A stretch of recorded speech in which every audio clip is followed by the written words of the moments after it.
ছাত্ৰ-ছাত্ৰীসকল তোমালোক সকলোকে মোৰ চেনেলটোলৈ স্বাগতম জনাইছোঁ। আজিৰ ভিডিঅ'ত মই আগবঢ়াবলৈ লৈছোঁ অনুশীলনী 8.2ৰ অংকসমূহ। তোমালোকে ভিডিঅ'টো সম্পূৰ্ণকৈ চাবা আৰু অংকসমূহ শিকি ল'বা বুলি আশা ৰাখিলোঁ। চোৱা, প্ৰথম অংক দিছে 1 নম্বৰত তলত দিয়াবিলাকৰ মান উলিওৱা। Find the value of the following. এতিয়া প্ৰথম প্ৰশ্নটো হ'ল sin 60 into cos 30 plus sin 30 into cos 60। এই অংকটোৰ মান আমাক উলিয়াবলৈ দিছে। তো এই অংকটোৰ মান উলিয়াবলৈ হ'লে আমি এই তালিকাখন জানিব লাগিব। তোমালোকে দেখিছা তালিকাখন, পেজ নম্বৰ 226ত এই তালিকাখন দিয়া আছে। এই তালিকাখন সহজতে তোমালোকে যিকোনো সময়ত প্ৰস্তুত কৰি ল'ব পাৰা। কেনেকৈ প্ৰস্তুত কৰিব পাৰি সেই কথাটো মই ভিডিঅ'টোত জনাই যাম, তোমালোকে চাই যাবা। ব'লা আমি 1 নম্বৰ প্ৰশ্নটো প্ৰথমতে আলোচনা কৰোঁ। 1 নম্বৰ প্ৰশ্নত দিয়া sin 60 cos 30 plus sin 30 cos 60ৰ মান উলিয়াওঁ। ছাত্ৰ-ছাত্ৰীসকল, এই অংকটোত তোমালোকে তালিকাখনৰ পৰা sin 60ৰ মানটো উলিয়াই ল'বা। sin 60 মানে কি? √3/2 পূৰণ cos 30 মানে কি? √3/2 প্লাছ cos 60 মানে 1/2 পূৰণ sin 30 মানে 1/2। এতিয়া এই অংকটো কৰোঁতে চোৱা, 2 পূৰণ 2 2 গুণ কিমান পালা? 4। √3 আৰু √3 পূৰণ কৰিলে তোমালোকে কিমান পাবা? 3 প্লাছ 1 গুণ 1 2 গুণ 4। ছাত্ৰ-ছাত্ৰীসকল, তোমালোকৰ কিছুমানৰ হয়তো এইটো সন্দেহ থাকে যে √3 পূৰণ √3 মানে 3 কিয় হ'ল? √3 পূৰণ √3 মানে কি? চোৱা, √a পূৰণ √a আমি পাইছিলোঁ যে a হয়। কেনেকৈ হয় চোৱা, √a আৰু √a পূৰণ কৰিলে কি হয়? √a হোল স্কুৱেৰ হৈ যায়। হোল স্কুৱেৰ হোৱাৰ লগে লগে এইটো কি হ'ব? স্কুৱেৰ ৰুট আৰু স্কুৱেৰ কেঞ্চেল হৈ যাব, থাকি যাব a। এইদৰে আমি √3 পূৰণ √3 মানটো 3 বুলি আমি লিখিব পাৰোঁ। এতিয়া দুটা ভগ্নাংশৰ যোগ কৰোঁতে যিহেতু হৰ দুটা একেই আছে, 4 আছে, লব দুটা কি কৰিব লাগিব? খালি যোগ কৰি দিব লাগিব। যোগ কৰিলে আমি কিমান পাম? 4/4, অৰ্থাৎ আমাৰ এনচাৰ হৈ যাব 1। এইটো হ'ল 1 নম্বৰ প্ৰশ্নটোৰ উত্তৰ। 2 নম্বৰ প্ৰশ্নটোত কি দিয়া আছে চোৱা, 2 নম্বৰ দিছে 2 tan square 45 degree plus cos square 30 degree minus sin square 60 degree. এতিয়া আমি এই প্ৰশ্নটোৰ উত্তৰ কৰিবলৈ যাম। প্ৰশ্নটো মই লিখি লওঁ। 2 নম্বৰ প্ৰশ্ন দিছে 2 tan square 45 degree plus cos square 30 degree minus sin square 60 degree. এতিয়া মই আকৌ এবাৰ চাই দিওঁ প্ৰশ্নটো। 2 tan square 45 plus cos square 30 minus sin square 60। এতিয়া তোমালোকৰ এই তালিকাখনত চাবা, তোমালোকে তালিকাখনত 2 ইনটু এই চোৱা tan স্কুৱেৰ 45 ডিগ্ৰী, tan 45 ডিগ্ৰীৰ মান কিমান? tan 45 মানে হ'ল 1, গতিকে আমি 1 স্কুৱেৰ লিখিম, প্লাছ cos 30 মানে আছিলে 1√3/2 আৰু স্কুৱেৰ থকাৰ কাৰণে স্কুৱেৰ দিম, মাইনাছ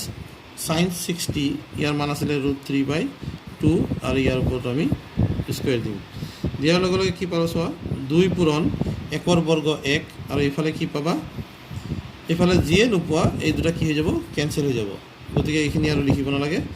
উত্তৰটো কি হ'ব? 2 গুণ 2। এইটো হ'ল তোমালোকৰ 1 নম্বৰৰ 2ৰ উত্তৰ। ছাত্ৰ-ছাত্ৰীসকল, 3 নম্বৰ প্ৰশ্নটো দিয়া আছে cos 45 ডিগ্ৰী ডিভাইডেড বাই sec 30 degree plus cosec 30 degree. এতিয়া cos 45 ডিগ্ৰী মানে আছিলে 1/√2, sec 30 মানে কি হয়?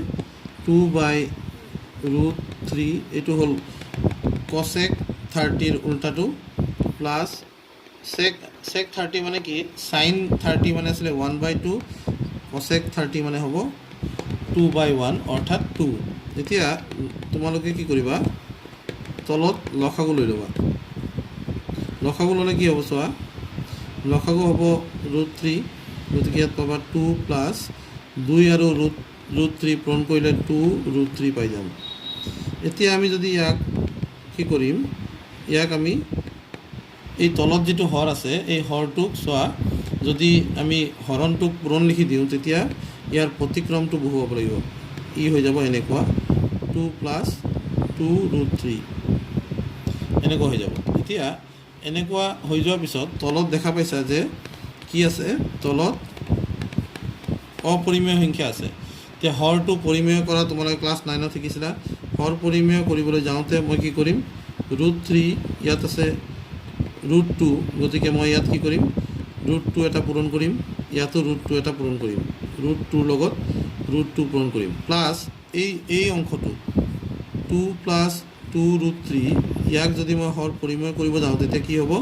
2 মাইনাছ 2 √3 ওপৰত পূৰণ কৰিব লাগিব আৰু এইটো তলতো পূৰণ কৰিব লাগিব এনেকৈ চোৱা তলত √2 আছে ইয়াক হৰ পৰিমেয় কৰিবৰ কাৰণে আমি √2 ওপৰে তলে পূৰণ কৰিছোঁ ঠিক সেইদৰে 2 প্লাছ 2 √3 ইয়াক পৰিমেয় কৰিবৰ কাৰণে আমি দুয়োফালে 2 মাইনাছ 2 √3 পূৰণ কৰি দিছোঁ কৰি দিয়াৰ লগে লগে কি হ'ব চোৱা তলত আমি পাই যাম 2 √2 পূৰণ √2 2 হৈ যাব আৰু এইফালে এইটো চোৱা কি হ'ব এইটো হৈ যাব 2 স্কুৱেৰ মাইনাছ ব্ৰেকেট দ্বিতীয় বন্ধনী দি দিবা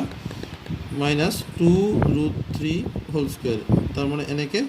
a square minus b square ফৰ্মুলাত আহি যাব আৰু ইয়াত হৈ যাব √3 পূৰণ √2 এতিয়া মই পূৰণ কৰা নাই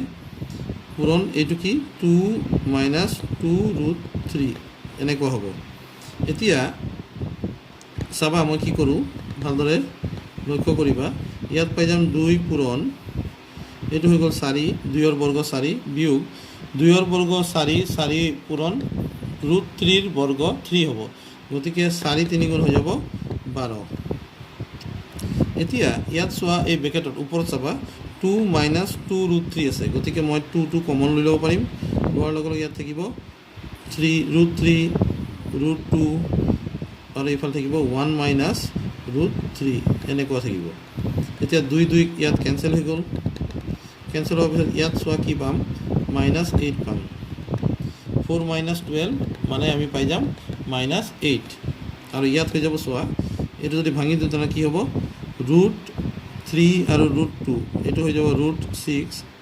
√6টো যদি 1ৰ লগত পূৰণ কৰোঁ √6 হ'ব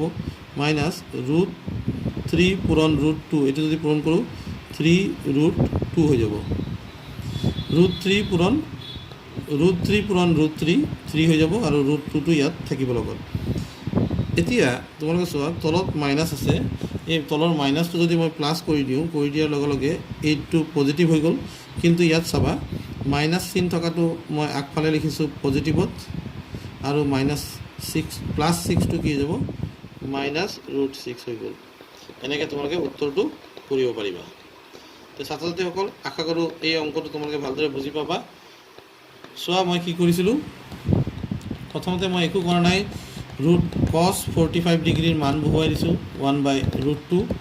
sec 30 প্লাছ cosec 30 ইয়াত আমি sec 30 মানে 2/√3 বহালোঁ প্লাছ 2 বহালোঁ তাৰপিছত বহুৱাৰ পিছত এই যে হৰ দুটা আছে হৰত চোৱা হৰত কি আছে 2/√3 প্লাছ 2 আছে ইয়াৰ মই কি কৰিছোঁ লসাগু লৈছোঁ √3 আৰু এই 2ৰ তলত 1 এটা আছে ইয়াৰ লসাগু হ'ব √3 লসাগু লোৱাৰ লগে লগে ওপৰত কি হ'ব 2 যেনেকৈ আছে এনেকৈ বহি গ'ল প্লাছ 2 × √3 2 √3 হৈ গ'ল আৰু আমি এনেকৈ পালোঁ চোৱা 1/√2 × √3/2 প্লাছ 2 √3 তাৰপিছত আমি যেহেতু হৰ পৰিমেয় কৰি লিখিব লাগে সেইকাৰণে আমি কি কৰিছোঁ √2ৰ লগত √2 পূৰণ কৰিছোঁ অকল হৰতেই √2 পূৰণ কৰা নাই ওপৰতো পূৰণ কৰিছোঁ যাতে আমাৰ সমতুল্য হৈ থাকে সমতুল্য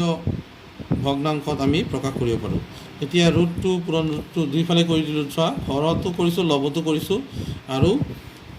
2 প্লাছ 2 √3ক আমি পৰিমেয় কৰিবৰ কাৰণে 2 মাইনাছ 2 √3 ওপৰে তলে পূৰণ কৰিছোঁ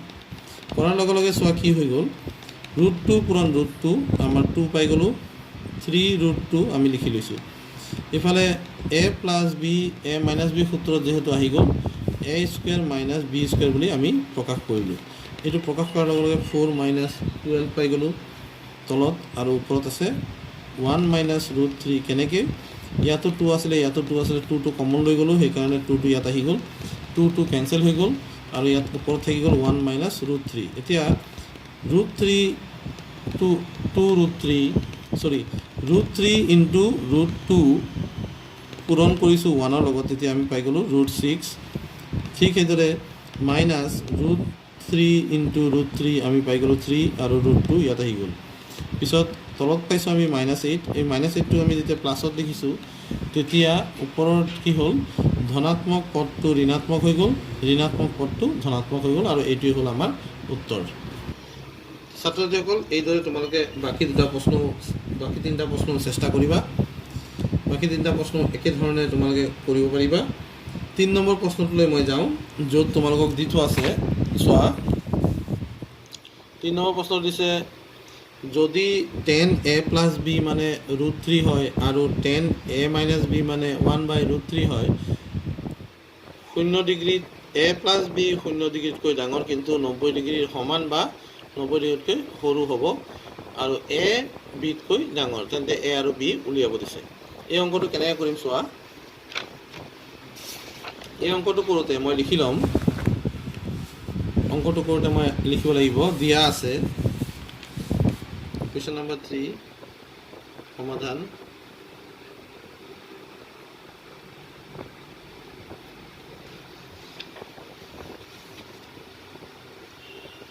কি লিখিম দিয়া আছে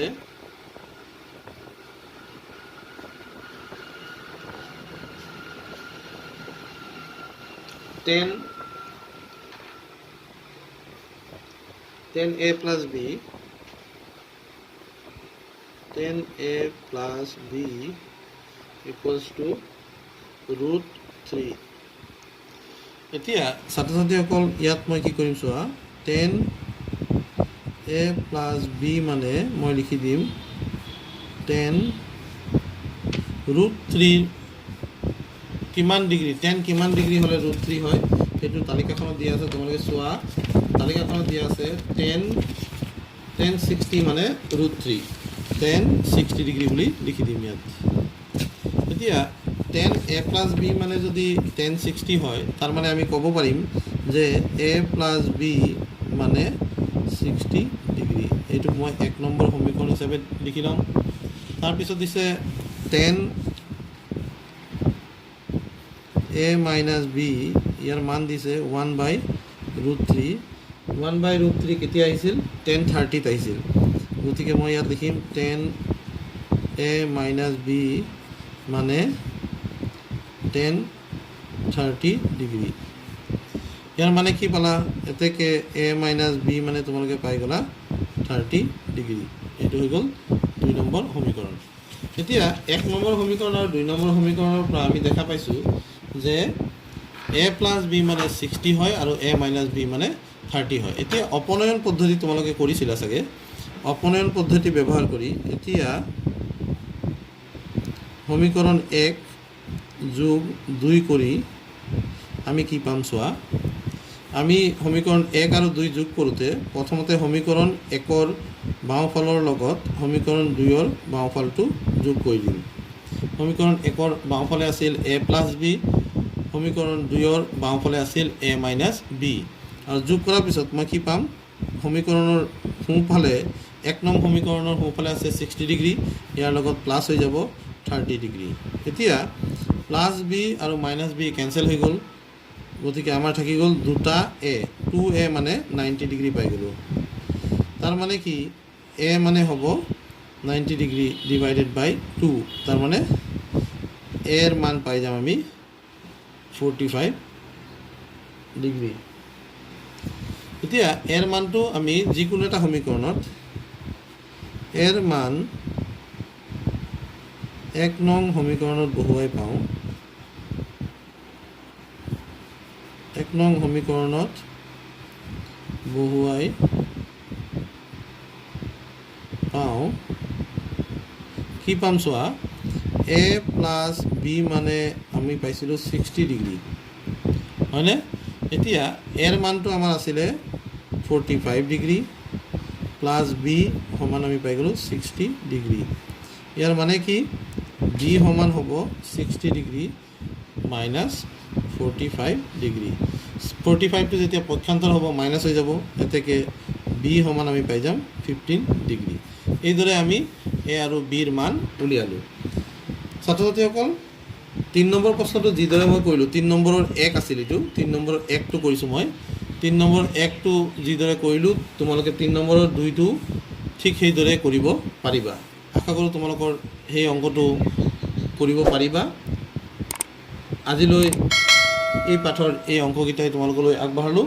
পৰৱৰ্তী ভিডিঅ'ত মই 8.3ৰ অংকখিনি আগবঢ়াম ভিডিঅ'বোৰ চাই থাকিবা আৰু যদি ভাল লাগে তেনেহ'লে চেনেলটো ছাবস্ক্ৰাইব কৰি ল'বা ধন্যবাদ